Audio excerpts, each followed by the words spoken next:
بلوچستان کے شہر دالبندین سے ہمارے گدروشیہ پوائنٹ کے نمائندہ محمد بخش بلوچ کی رپورٹ کے مطابق چیئرمین سینٹ اور حلقہ پی پی 32 جاغی سے بلوچستان عوامی پارٹی کے نامزد امیدوار حاجی صادق سنجرانی انتخابی مہم کے سلسلے میں دالبندین پہنچ گئے۔ سنجرانی ہاؤس گلی داؤد آباد دالبندین میں قبائلی عمائدین اور معتبرین سے ملاقات۔ ریکی ہاؤس دالبندین میں ٹھیکیدار حاجی عبدالرؤف ریکی نے اپنے برادری اور حمایتیوں کے ہمراہ سینٹ چیئرمین حاجی صادق سنجرانی کی موجودگی میں باقاعدہ بلوچستان عوامی پارٹی کی حلقہ پی پی 32 کے امیدوار حاجی صادق سنجرانی اور حلقہ NA 260 کے امیدوار میر اعجاز خان سنجرانی کی حمایت کا اعلان کر دیا۔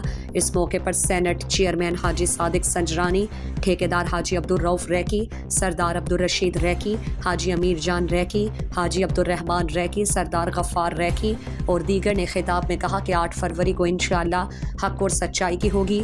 چیئرمین سینٹ نے خطاب میں کہا کہ کامیاب ہو کر انشاءاللہ ضلع چاغی کو نہ صرف ایک ماڈل ڈسٹرکٹ بناؤں گا بلکہ بے روزگار نوجوانوں کے لیے روزگار کے مواقع پیدا کرنے کے لیے انڈسٹریل زون بنائیں گے۔ جس طرح سے حلقے کے لوگوں نے ہم پہ امید کیا ہے انشاءاللہ انہیں کبھی مایوس نہیں کریں گے۔ 8 فروری کے دن لوگ اپنے گھروں سے نکل کر اپنا ووٹ کاسٹ کریں۔